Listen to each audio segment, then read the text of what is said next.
Fala aí, Padawan. Mais uma vez, bem-vindo ao nosso canal Pensando Alto Filosofia. E hoje vamos fazer de novo um intercâmbio, né? Na semana passada eu postei um vídeo sobre redação, sobre a redação do Enem de 2019. E hoje eu queria continuar conversando com você. Claro que eu vou fazer um intercâmbio, uma interlocução com a filosofia, mas sobre uma outra realidade da minha área de formação, que é um pouco literatura. Nós não iremos fazer uma análise, você deve ter visto que o tema desse vídeo é a obra It, a Coisa, de Stephen King. Eu não vou fazer uma análise completa das um pouco mais de 1.100 páginas do livro, mas eu queria dar algumas sugestões e dicas de chaves de leitura para que a gente pudesse entender o que está acontecendo, tanto no capítulo 1, que foi produzido para o cinema, como no capítulo 2. Então, só para a gente poder começar entendendo mais ou menos do que a gente está tratando, a obra It, a Coisa, ela faz parte de um grande conjunto de obras que o Stephen escreveu ali no entorno da década de 70, não é? Até a primeira metade ali da década de 80, em que o Stephen estava passando por uma série de problemas pessoais, né? Ele mesmo não estava bem, e em um prazo de 14 meses, mais ou menos, ele publica uma multidão de livros, assim, uma coisa impressionante. E entre esses livros está o calhamaço que nós conhecemos como It, a Coisa. A história original, ela se passa na cidadezinha de Derry, na década de 50, não é? E depois ela vai ser retomada, 27 anos depois, já na década de 80. Então, finalzinho da década de 50 e depois ali nos meados da década de 80.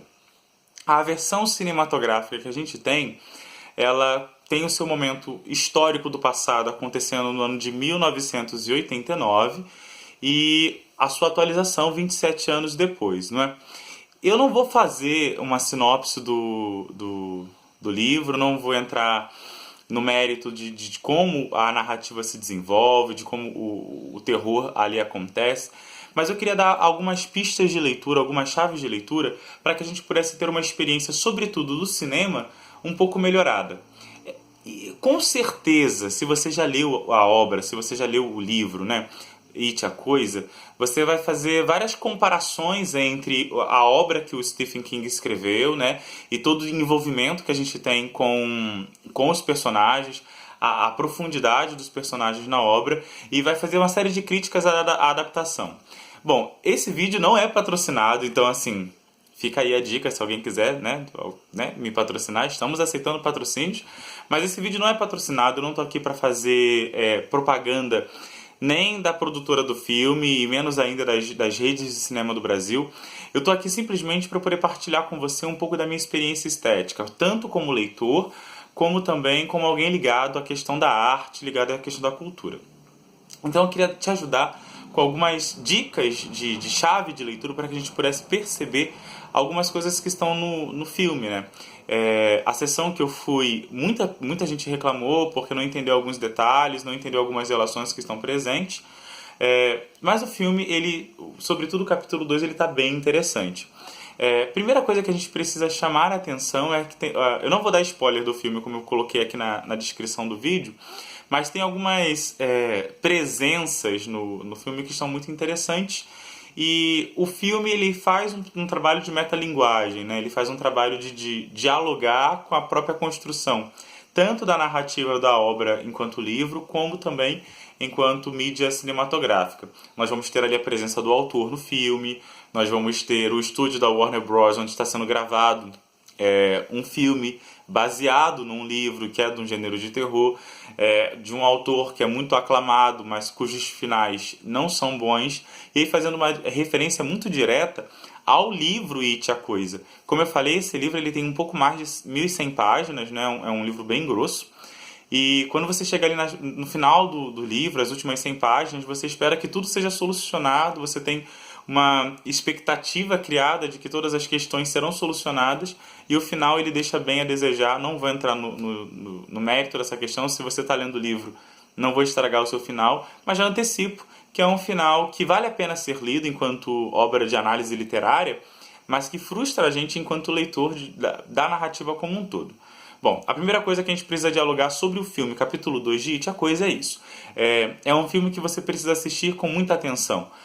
Porque você vai ter ali muitos easter eggs, você vai ter ali muitos elementos de metalinguagem, de diálogo da obra com a própria obra e com o espectador dela, e isso tá bem legal. Outra coisa que eu achei bem pertinente é que eles conseguiram fazer com que a sequência ela estivesse muito bem encaixada. Lá no episódio 1, que foi o It, a Coisa, o episódio 1 que nós já vimos no cinema há mais tempo, uma das grandes críticas que os leitores fizeram era que aquela noção de flashback que vai explicando a história presente no livro não ficou tão bem arranjada na narrativa cinematográfica. E nesse capítulo 2 isso lembra muito a narrativa do livro, eu achei que isso foi um ponto positivo para a equipe de direção. Outra coisa que valeria a pena a gente perceber é que sim, It, a Coisa, se propõe e se apresenta como uma narrativa de terror. Né? Se você pegar a crítica literária, vai apresentar It, a Coisa como um livro do gênero terror.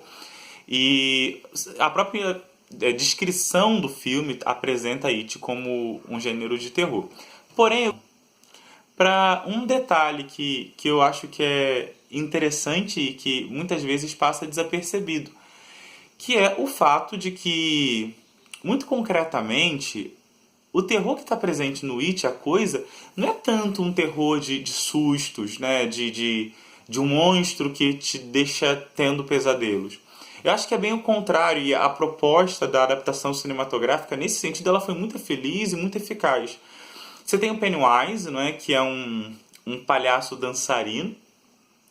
A caracterização do Pennywise é uma caracterização que a princípio você estranha, você olha para o personagem, para o modo como o personagem foi construído, e aquilo ali não te faz sentir vontade de rir, não é? Mas ao mesmo tempo também não te assusta, porém ao mesmo tempo você identifica que é um palhaço meio roto, um palhaço meio pobre, um palhaço bem encardido, mas um palhaço. E isso é uma coisa que é interessante, porque a proposta que eu estou fazendo de interpretação do texto e do filme é justamente que é a partir desse elemento que nós temos que ler a narrativa como um todo. It, a Coisa, é muito mais do que um monstro mitológico que caiu na Terra há milhares de anos e que é chamado de o Devorador de Mundos. Ele se caracteriza como as realidades psicológicas que estão na vida de todo ser humano. Né? É muito interessante porque a cidade de Derry ela é uma cidade muito pacata, ela é uma cidade muito interiorana, corriqueira. Né? Então, assim, para deixar claro que a cidade de Derry ela é uma metáfora daquilo que é a vida das pessoas. Né? A nossa vida é esse mar de tédio, como a cidade de Derry também é. E nesse mar de tédio nós temos ali um grupo de personagens, né? É claro que os protagonistas é o grupo é o grupo dos otários, são as crianças que depois vão se tornar os adultos, né? O grupo dos otários, eles têm um papel protagonista, e se você olhar com muita atenção, você vai ver que esse grupo ele também representa muito da sociedade como um todo, né? Você tem as minorias ali representadas como minorias. Você tem a questão da padronização da beleza, da não aceitação do próprio corpo. Você tem a questão do vazio existencial. Você tem a questão da agressão contra a mulher. Você tem a questão da violência sexual. Você tem a questão do racismo. A questão da vulnerabilidade social ocasionada pela pobreza. Você tem a questão da neurose pela saúde. Você tem a questão da fragilidade das classes sociais. Você tem a questão da ambivalência da lei que vale para determinados grupos, mas que não abarca o todo.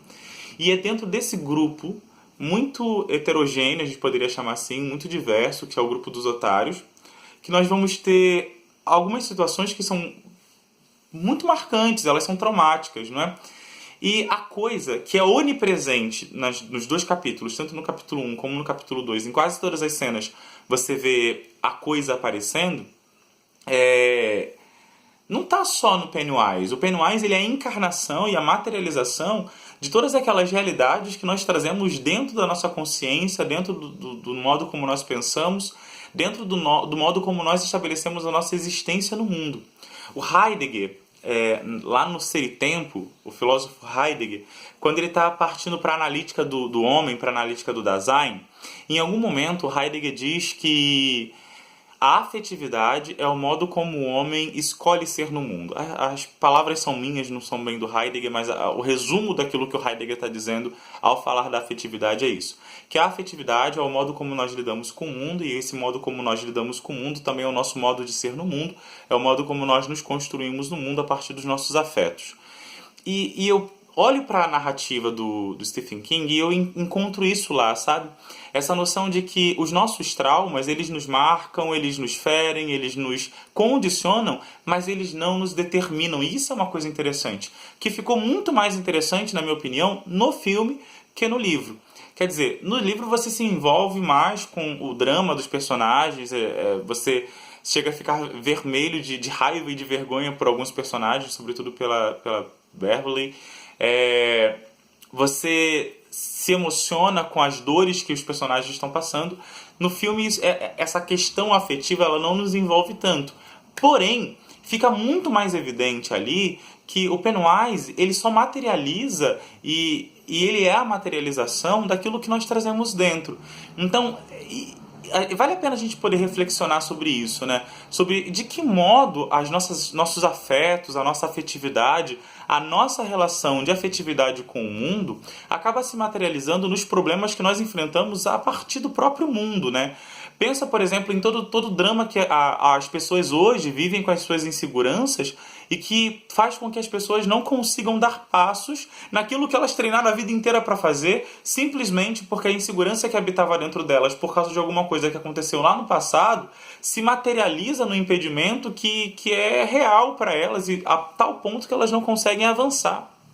Isso em relação à insegurança, isso em relação à ansiedade, isso em relação à tristeza, em relação ao sofrimento, isso em relação aos nossos traumas, né? Isso em relação às dores que recebemos do passado e que tantas vezes nós não sabemos como lidar com elas. Um outro exemplo que valeria a pena a gente pensar, não é? Trazendo também da filosofia, é aquilo que o Sartre vai deixar também a entender lá no Existencialismo e Humanismo, quando ele fala da nossa responsabilidade real sobre a nossa própria existência e sobre a nossa vida no mundo. E de que modo essa responsabilidade sobre nós, sobre a construção que fazemos de nós, é também uma responsabilidade sobre o mundo que nós queremos construir. Isso fica muito claro num trecho do Sartre, chamado Liberdade e Responsabilidade, lá no Ser e Nada, quando o Sartre fala justamente sobre isso, que sobre os nossos ombros pesa o peso da liberdade. E esse peso da liberdade não é só nosso, é o peso da responsabilidade pelo mundo inteiro. Porque uma vez que nós escolhemos o modo como nós vamos viver no mundo, nós imprimimos esse modo de viver no mundo, imprimimos esse modo de ser no mundo para as outras pessoas com as quais nós convivemos. E aí você com certeza está pensando o seguinte: Pedro Paulo, mas os traumas que os otários sofreram nos filmes, e os traumas que eu sofri na minha vida, os traumas que você sofreu na sua vida, as dores pelas quais nós passamos, elas não foram ocasionadas pela nossa liberdade, elas não foram escolhas nossas. E aí tanto Heidegger como Sartre, eu acho que concordariam com a tua fala dizendo o seguinte: sim, isso é um fato. As escolhas que nós fazemos e somos responsáveis por ela. E a gente não pode fugir dessa responsabilidade de fazermos, de produzirmos. Entretanto, existem as condições que possibilitam as nossas escolhas. Então, por exemplo, eu não escolhi o corpo que eu tenho, eu não escolhi a pele que eu tenho, eu não escolhi o país em que eu nasci, eu não escolhi a classe social na qual eu estou colocado. Mas dentro desse universo de coisas que eu não escolhi, que são factuais e que foram dados e que estão postos, é que a minha liberdade se desenvolve e é dentro desse universo que eu posso me construir como homem, como pessoa, como ser humano, como ser social, como ser relacional, como ser ético. Então, de fato, existem coisas que nós não escolhemos. E é óbvio que existem traumas e dores que nós não escolhemos. Porém, apesar de nós não sermos responsáveis por aquilo que aconteceu conosco, apesar de nós não sermos responsáveis por aquilo que fizeram conosco, nós somos sempre responsáveis por aquilo que nós escolhemos fazer do que fizeram de nós. Então, depende de nós em muitos aspectos, não é? A escolha que nós vamos fazer de como vamos lidar, por exemplo, com os nossos traumas. Lá não quero dar spoiler, mas só para você guardar essa informação.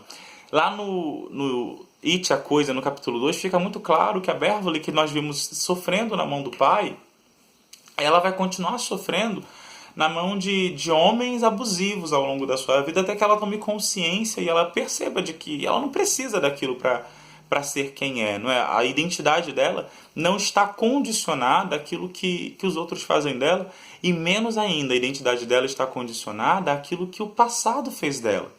Então, assim, é claro que muitas vezes alguns de nós precisaremos de ajudas especializadas, então psicólogo, psiquiatra, e não há nenhum problema nisso. Outras vezes as pessoas irão encontrar refúgio na religião e não há nenhum problema nisso. Outras vezes as pessoas encontrarão refúgio na reflexão e na literatura, na arte, e também isso não é um problema. Desde que nós aprendamos a não deixar que os Pennywise da vida nos paralisem, nos aterrorizem. E aqui nós voltamos diretamente para algumas coisas que eu gostaria de chamar a atenção se você vai assistir o filme ou se você já assistiu. A primeira delas, e que eu acho que é genial, tanto no capítulo 1 como no capítulo 2, é a questão da idade dos protagonistas.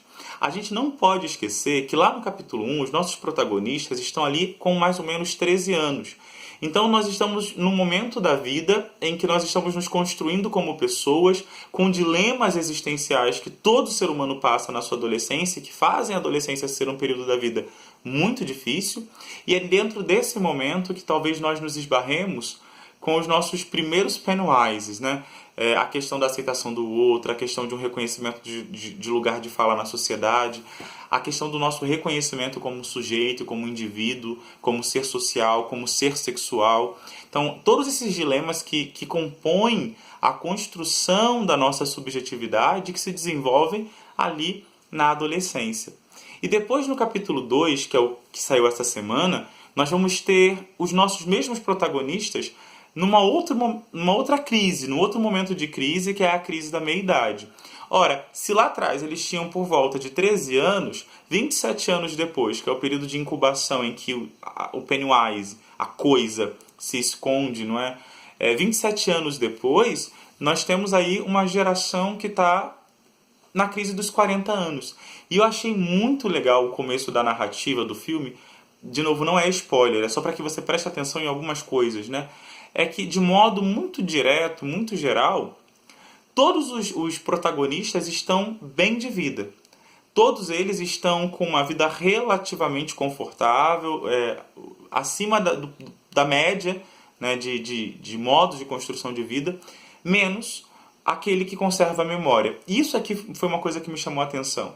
Porque, através do processo do sucesso, do consumismo, do encher-se de elementos externos, esses personagens acabaram obliterando a própria memória, acabaram esquecendo aquilo que foi o passado deles e levando mesmo para o escondido da consciência aquelas coisas que eram cicatrizes, e cicatrizes emocionais, afetivas, históricas, relacionais, que estavam dentro deles sempre. Então, quer dizer, apesar de terem sucesso no sentido externo, internamente esses personagens ainda não estavam trabalhados, ainda lidavam com as suas debilidades, ainda que essas debilidades só aparecessem quando eles eram colocados sob pressão e aí todas as máscaras caíam, menos o personagem que conservou a memória. Esse personagem, ele, diferente dos outros, não está estabilizado, ele não está rico, ele não está economicamente bem, mas ele conserva a memória. E porque ele conseguiu conservar a memória, ele se empenha, ele luta, não é?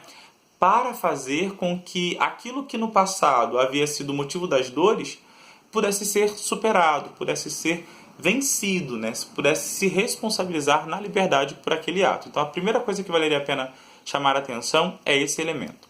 Depois, uma outra coisa que eu gostaria de partilhar com vocês, para quem vai assistir o filme, é que tanto no capítulo 1 como no capítulo 2, o enfrentar Pennywise, o enfrentar a origem do trauma, a origem do medo, necessariamente significa ir a uma casa velha, fazendo essa menção de voltar ao passado, necessariamente significa descer aos porões, fazendo a menção de enfrentar aquilo que muitas vezes nós queremos esconder, e de dentro desses porões descer o poço até o mais profundo da nossa consciência.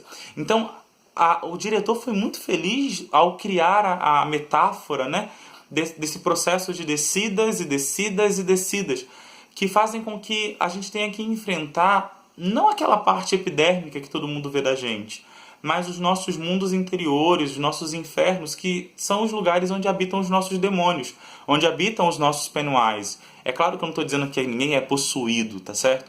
O que eu estou querendo dizer é que muitos de nós trazemos dentro de nós essas questões não resolvidas e que a gente não estampa isso para a sociedade. Elas habitam o nosso interior e que é preciso descer muitas vezes, né?